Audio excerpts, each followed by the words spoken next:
is I'm looking for something kind of small, shallow dive. You know, these lakes are not often very deep, so I'm anticipating shallow water, maybe even creek fishing or small river fishing, so I don't need it to go very deep. But I do want to impart some action on it. Let's get started. Alright, you can see here I've got a sketch I'm working on. Here is a 2-inch by about a little over half an inch. So I'm wanting this to be a shallow diving lure. That's why the lip's kind of more towards the vertical. I don't want it diving down to the bottom of these shallow water, so I think I'll just do a small lip and do it a little more vertical than normal. I'm going to use balsa wood because I think I'm going to need all the buoyancy I can get. Because this is such a small lure, I'm not going to put a rattle inside. Sometimes I do that, but I don't think there's going to be room for it in this one, and I also don't think it's going to be necessary. I think I'm also going to go with a simple through-wire design on this one rather than drilling a bunch of individual holes. I can just cut a wire slot in the bottom and install it in one piece. I think it'll make it a lot easier and simplify the process.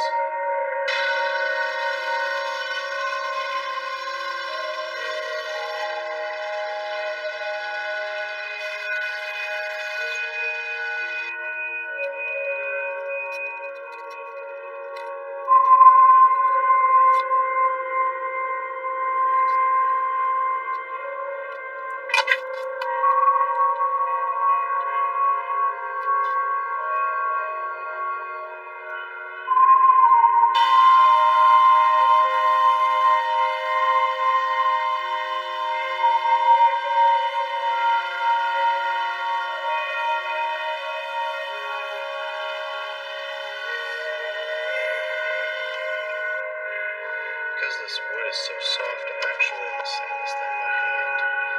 I've got my block sander. I've also got one of these sponge type, which is really good for getting around radiuses. So I'm just going to do this by hand.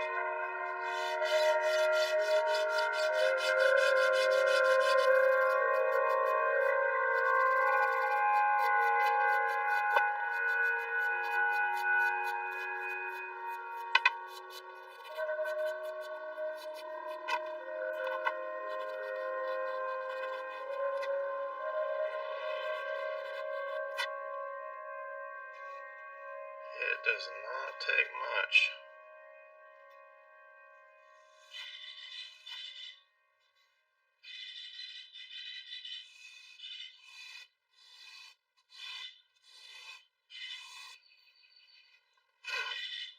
So let's go ahead and mark our lip slot while we're at this stage. It's a lot easier to cut it out of this while it's still square. So what I'm going to do is I'm just going to go ahead and cut.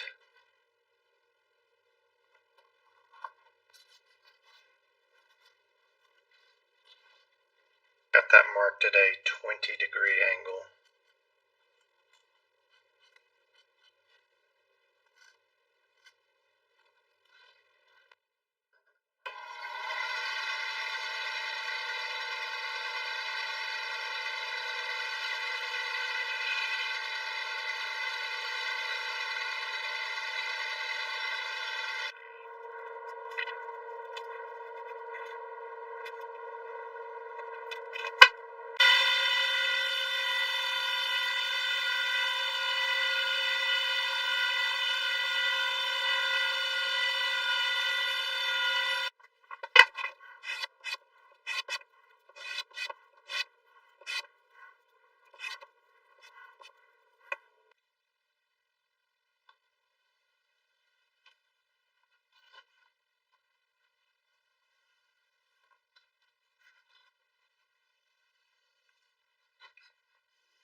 interesting. I was thinking about how I went from making the biggest lure I've ever made to the smallest lure I've ever made.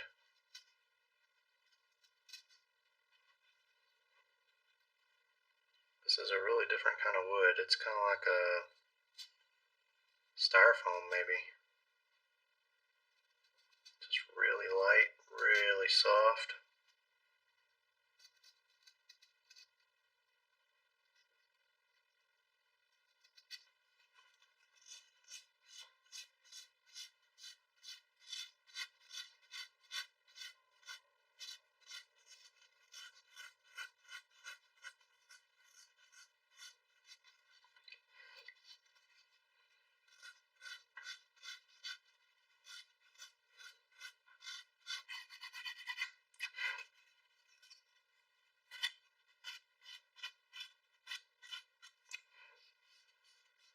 Alright, one last thing I want to do here before I seal that is I want to cut the hardware slot.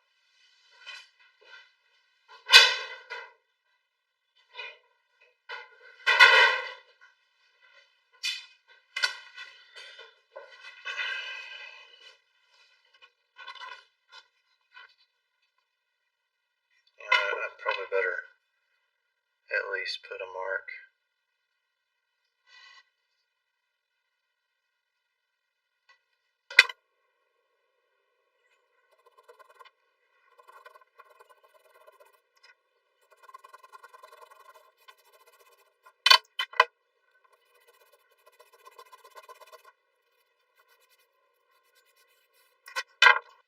Let's seal this thing. I can still work with it after I've sealed it, but this will harden it up a little bit. And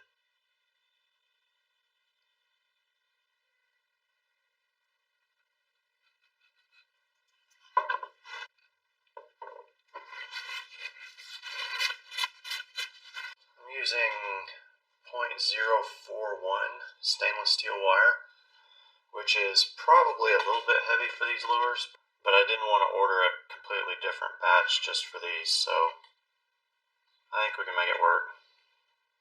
I'm going to cut 5 inches.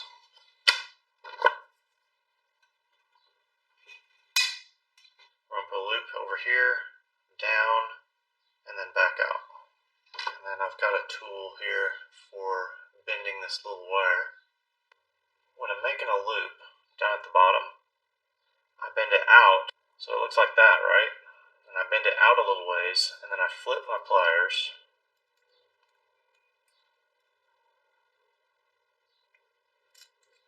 And then I do that, and when I pinch it, I wind up with a little loop.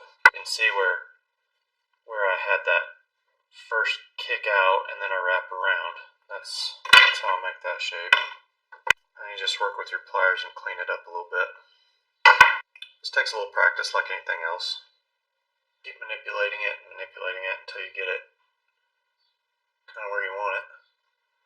Next, I need to widen my slot a little bit, because that saw I have is not as thick as this wire, so I'm going to have to do a little bit of sanding to get that widened up a little bit. I'll start with a folded piece of sandpaper. I'm going to take a heavier grit, and I'm going to sand one side, flip it over, sand the other side. Now fold it and do both. That's a little bit tighter fit. Just trying to loosen it up a little bit in there.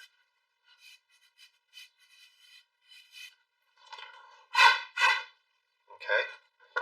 Now that ought to be big enough to drop our wire in.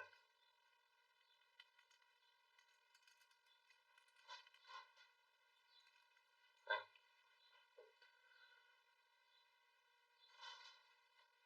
Nice fit. Now I've got some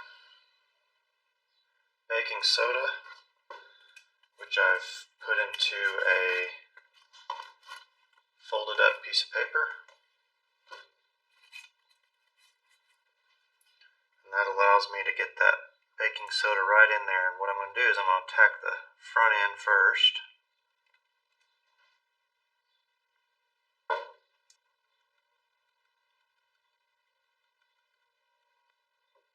Back. And once I've tacked each segment in, it's in place. From there, I'm just going to go in thin layers until it's full up to the top, and then I'm going to mound it slightly above the edge there so that I can sand it down to a smooth finish.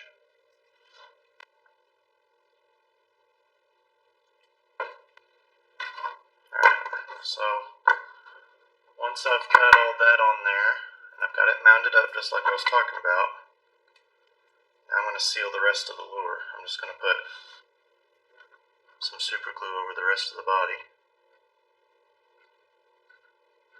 Let's design a lip here. There at the mouth is going to be 0.4 inches. I'm going to do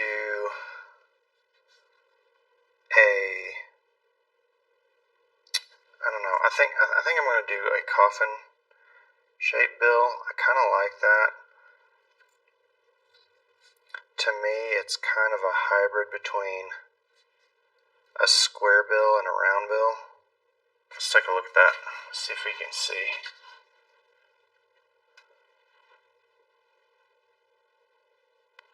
I don't know, what do you think?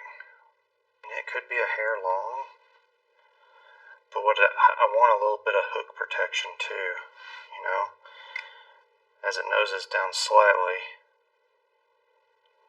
That bill will cover the hook and reduce snagging a little bit, hopefully. Let's do that. I'm gonna call that good. Hey, let's see. Now we gotta find all of our stuff.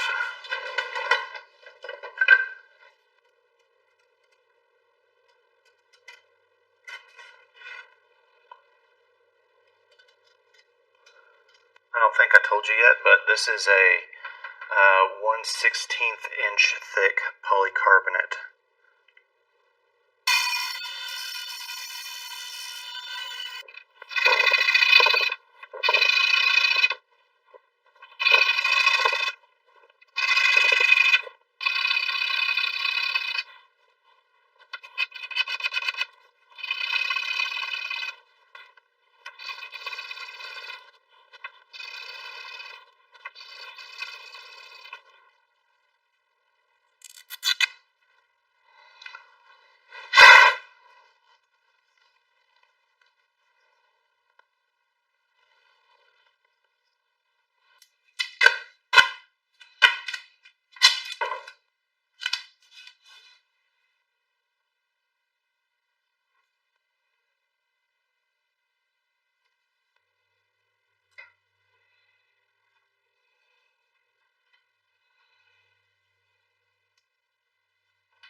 A lure this small, I don't need to add a whole ton of weight. I just want to put a little bit here in the front to help counter this mass. Now, because balsa is so soft, I gotta be really careful with this process because the drill bit's gonna want to go into this soft wood instead of this super glue and baking soda here in the center that I've got. That's gonna be really hard, so I'm gonna set up the drill press for that. And I'm going to use a small bit for this. It's big enough to just get one drop of lead in there, I think is all I'm going to need. But I'm going to go ahead and use this to start my pilot hole. And then as I use the drill press, I need to go really slow so that I don't drill into the wood. I want to try and stay in the center here.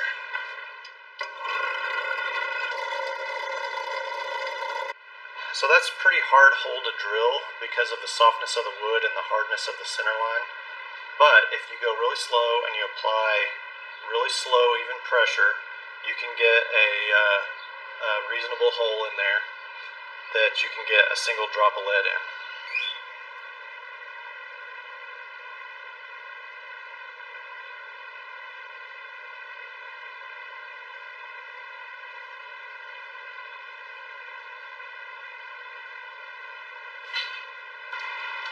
Okay, I've got my 1 drop of lead in there, and I went on ahead and sealed it with super glue and baking soda.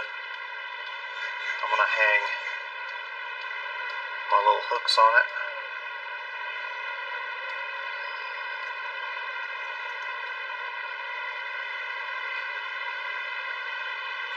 Beautiful.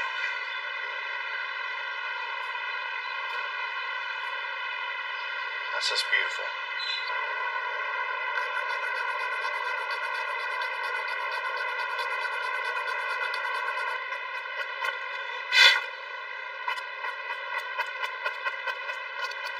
Now before I start painting and things like that, I'm going to put a clear coat over it just to smooth the entire body. As little as this thing is, it's kind of hard to get as smooth as a bigger lure, and so I'll put a clear coat on it, and that'll help float out all the imperfections, and then we can start putting the final finish and the paint on. Okay, we can have a look at what we're starting with here. We've got a clear coat put on there. I'm going to tape off the bill, or the lip.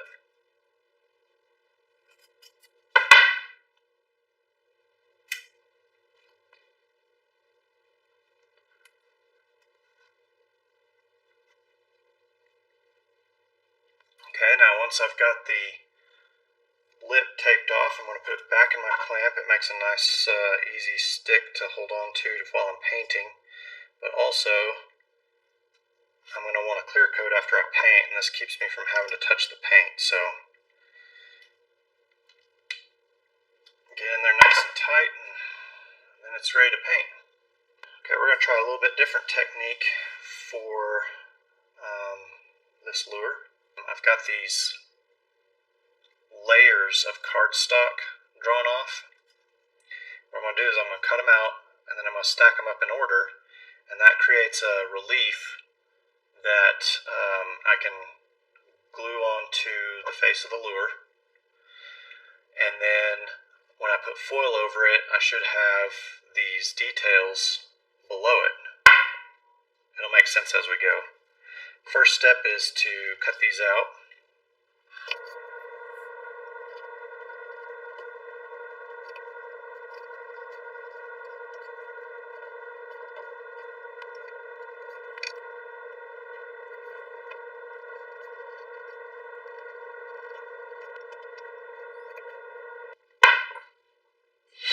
Alright, now that we got that done, I'm going to use just some school glue.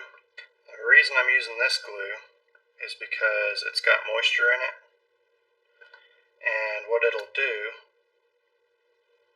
is it'll add some, just a hint of moisture to the paper, and that'll make it more pliable, which will make it conform to the lure better.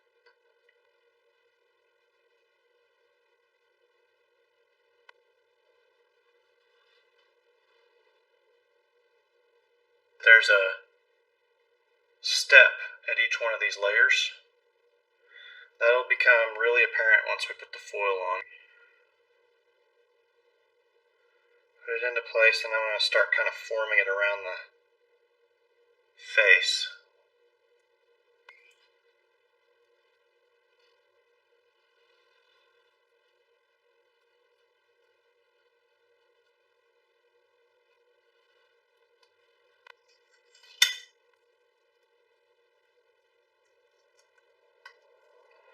You don't have to be super precise with this, you're just leaving a little bit extra. Okay, I'm going to try and line this up, just eyeballing it.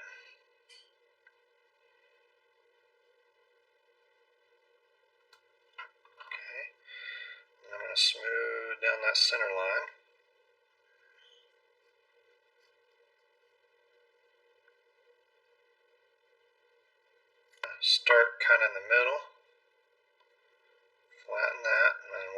way around.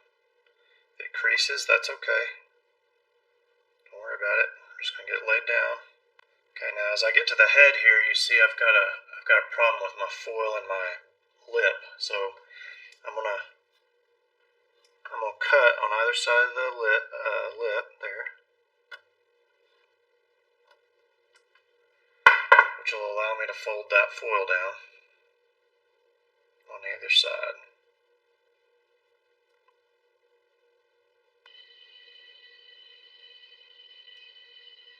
Start tracing around.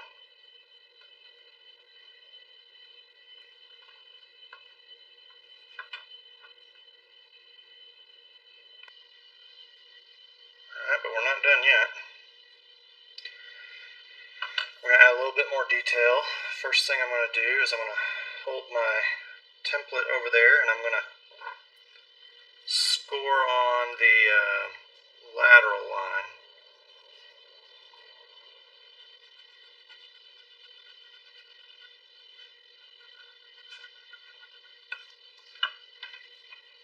And I'm going to have to come back again because it's too faint. I'm going to have to come back again and put it in stronger.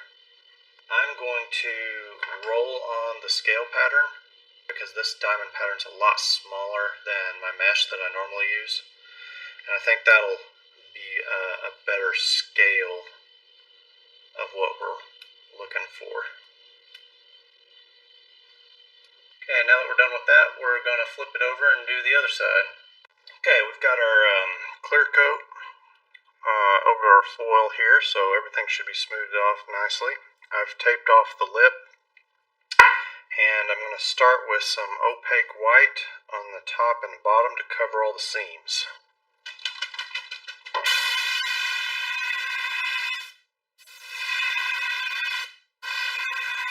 I'm trying to do something a little bit different here than I've done in the past. I've got two options. I've got the foiled lure, and then I've got just a plain white one. Okay, so I took a wet Q-tip and I cleaned the overspray off of the silver one, as you can see. So to get the plain one up to snuff, what I'm going to do is I'm going to paint the sides with a pearl silver, and that should be a good analog for the foil as far as that option goes.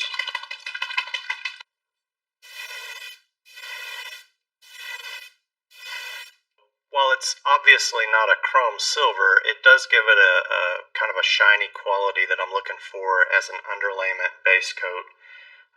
Incidentally, these are both going to be painted in a brown trout pattern.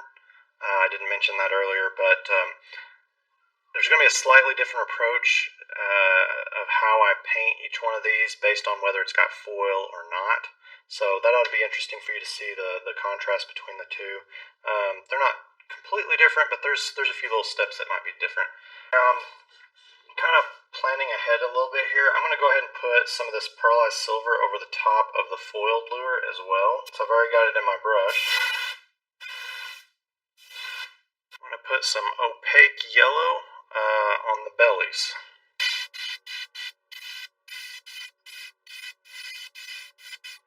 Allow a little bit of overspray here.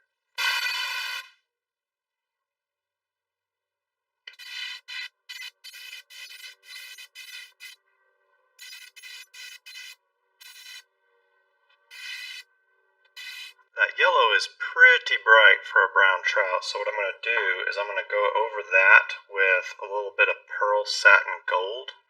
And I think that'll give it a nice shine, and it'll also get a little bit more of the brownish orange in there that I think we're needing. Okay, well that actually did not darken it very much at all, but I do like the satin sheen to it. So I think I'm going to put it on there anyway.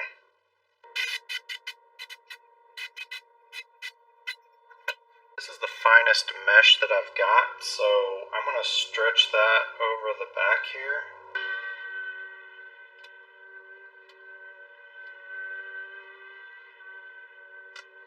And then what we're going to do is we're going to paint a little bit of detail raw umber over the back, slightly over the sides.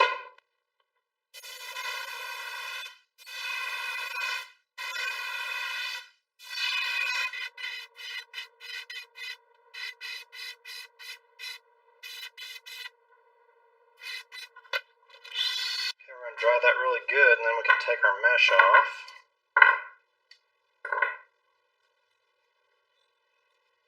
That gives us just a little bit of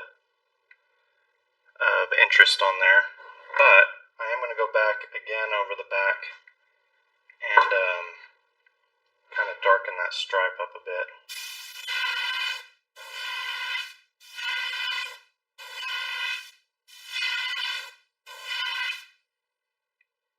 So I'm leaving the sides somewhat silver because we're going to come back over and do detail. We'll do all the spots and everything over that, so that'll make a nice background for that. I'm going to set this guy aside real quick, and we're going to put our same mesh over the foiled option as well.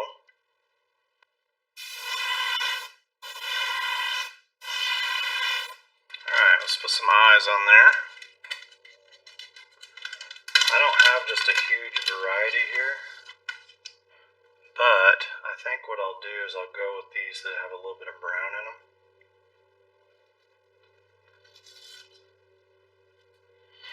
And I'll go probably a little bit bigger rather than smaller, just because it has that big, helpless baby fish look. Might be a little more enticing, I don't know.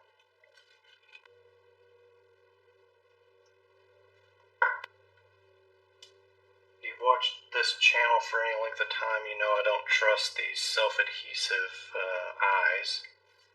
I think they work fine for positioning like this. I don't trust that they have the holding power once I put the clear coat on. I have this fear of sticking them on like this and then putting the clear coat and then the eye starts moving around, and that's a terrible time to have a problem.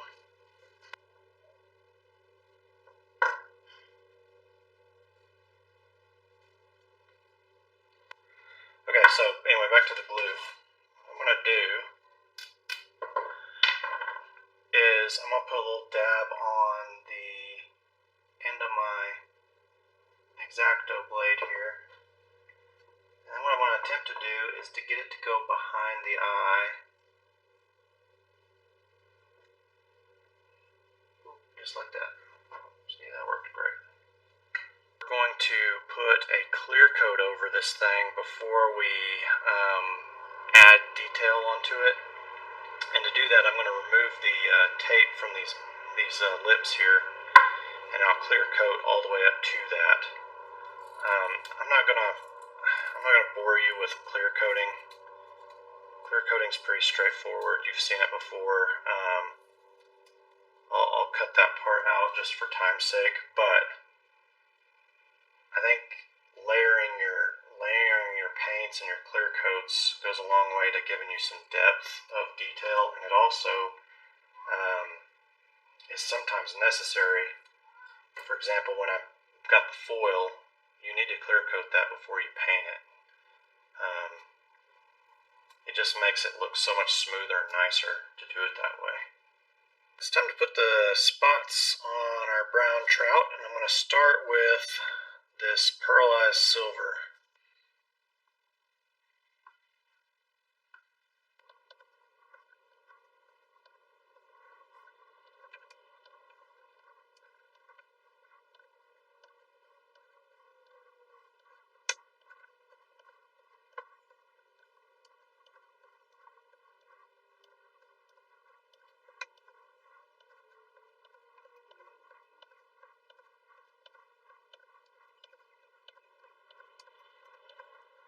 Put that set here to the side, and I'm simultaneously going to paint the foiled option, and I'm going to do the exact same thing.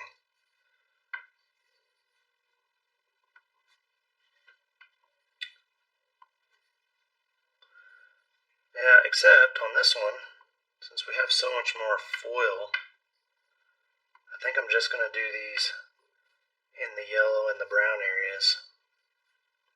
Pretty sure that's what I'm going to do.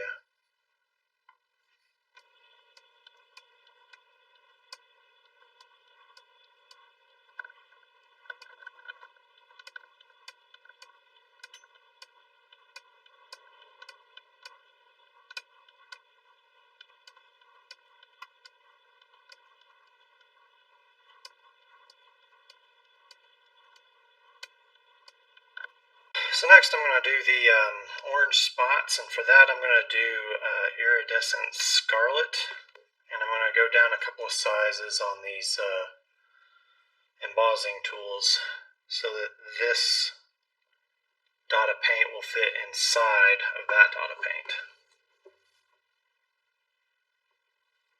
See? Like that.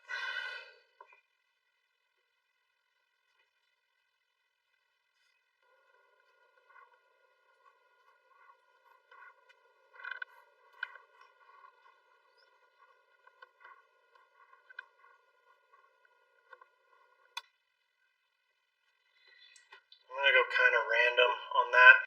Let's do this one.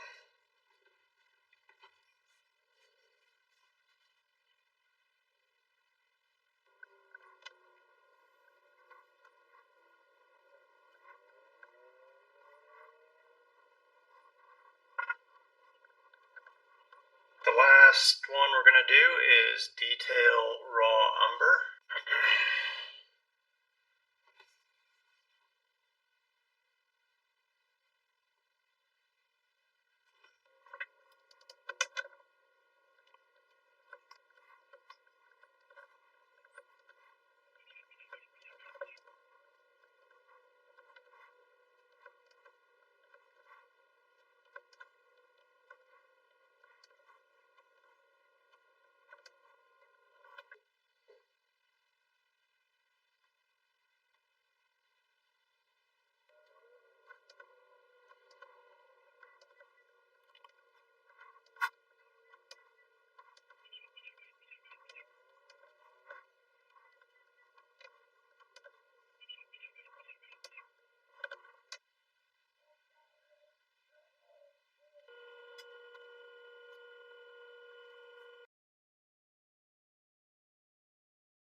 Even though I didn't show a video segment on how to paint these little rainbow trout lures, I wanted to show you how they came out.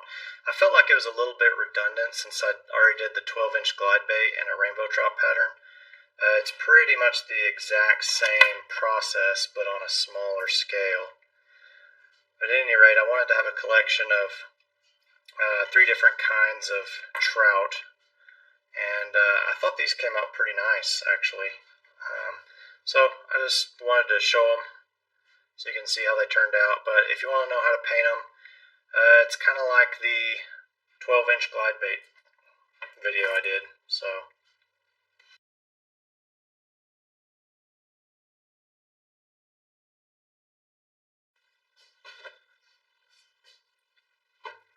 for these 2 lures, I'm going to do a brook trout pattern. And as you can see, I've got one that's foiled and one that is just plain and smooth. So we're going to do the same as we've done before. What I'm going to start with, obviously I've got this one already painted white. First thing I need to do on this one is paint the white on the top and bottom so that I've got the foil covered. I'm not really going to film that. I don't see any point. It's pretty simple and straightforward. And then we're going to paint the belly with pearl satin gold.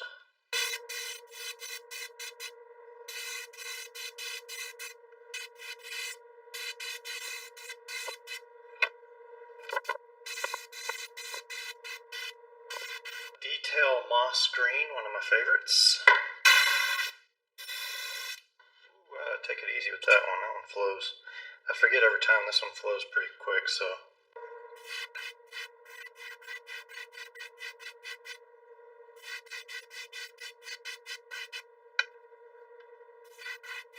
On this foiled one, I'm not going to go as heavy-handed with the paint because I want the foil to shine through.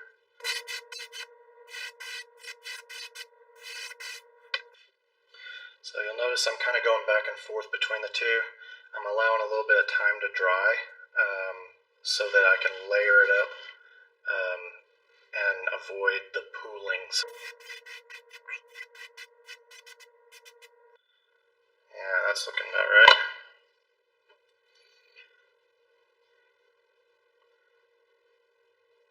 Now that we've got the green along the back, we're going to paint a thin line down the middle of the belly, and it's going to be this iridescent scarlet.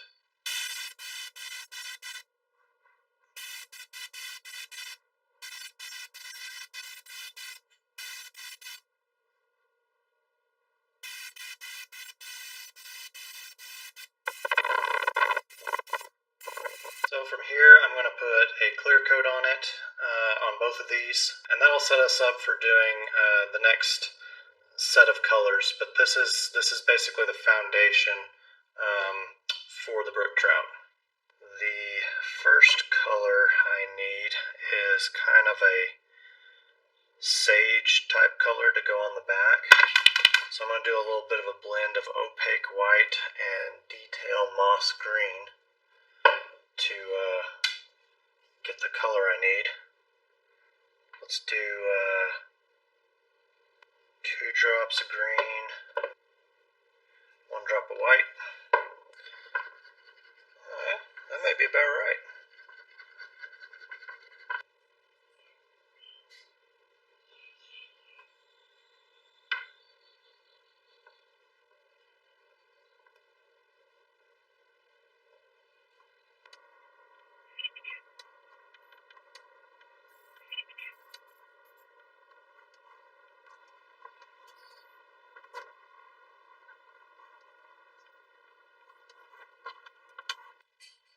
Kind of see what I'm trying to do here.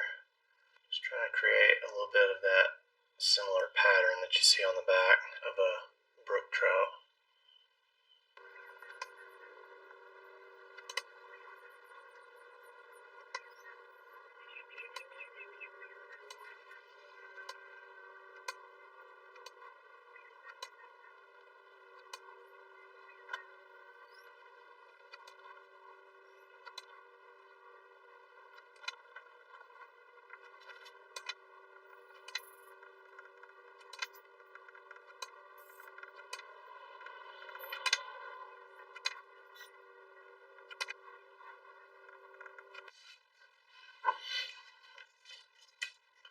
Okay, now that I've got that pattern on the back, what I'm going to do is I'm going to take the airbrush and I'm going to go over it with detail moss green, just a little bit of a stripe down the middle to kind of fade that back out a little bit and give it a little bit more depth. And as you can see, I've taped the lips off, and I'll just be really careful. I didn't do a great job of taping that off. I'm just going to be careful.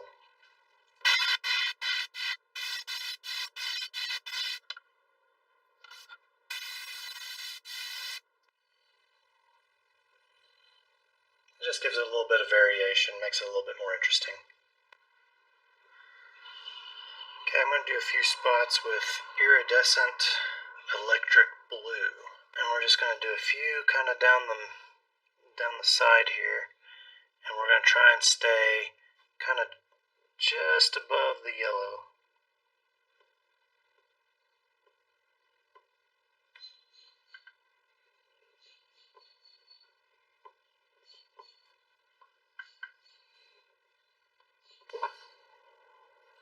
That's pretty good right there. I'll let that dry. I don't want to overdo it on the blue spots. We'll let that dry, and while we're letting it dry, we'll do the foiled option. This is iridescent red. It's got a little bit of a pinkish quality to it, you can see. I'm just going to put a dot in the center of each of these blue circles.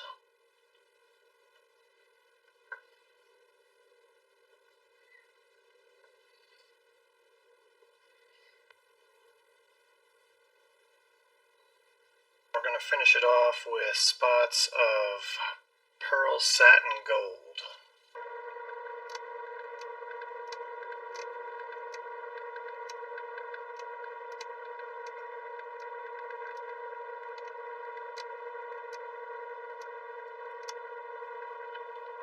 Alright, so you can see here where we have a pretty sharp jump from the gold to this sage color on the back. So what I want to do is try and transition those a little bit, blend those. And the way I'm going to do that is I've got a little bit of this sage color left over. I'm just going to put a drop of pearl satin gold in there. And maybe a couple of drops of water. It's kind of drying out. A drop of opaque yellow in there.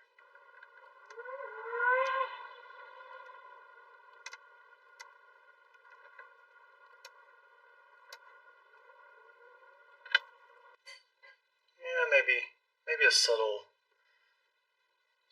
blending there. Sure doesn't hurt.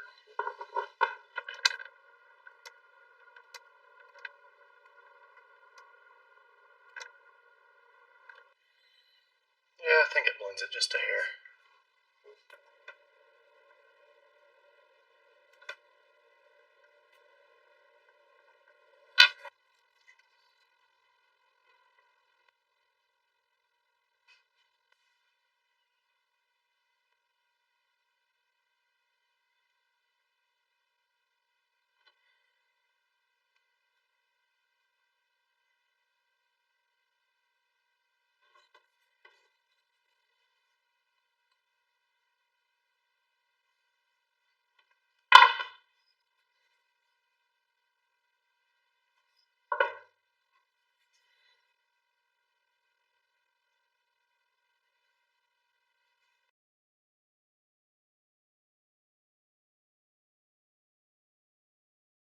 So I've never fished for trout with crankbaits before. When I was a kid, I fished with salmon eggs and little hooks, of course, a little bobber. And then I graduated up to using spinners. I've caught a lot of trout on spinners. I've even done a little bit of fly fishing. I'm not real good at it, but I've caught a few trout on flies, even tide flies for a short while there. I'm excited to try something new on trout, and I think these little crankbaits will work. Keep checking in. Hopefully I can get this trip together soon, and I'll put up a video on it. Thanks for watching, and I'll see you on the next one.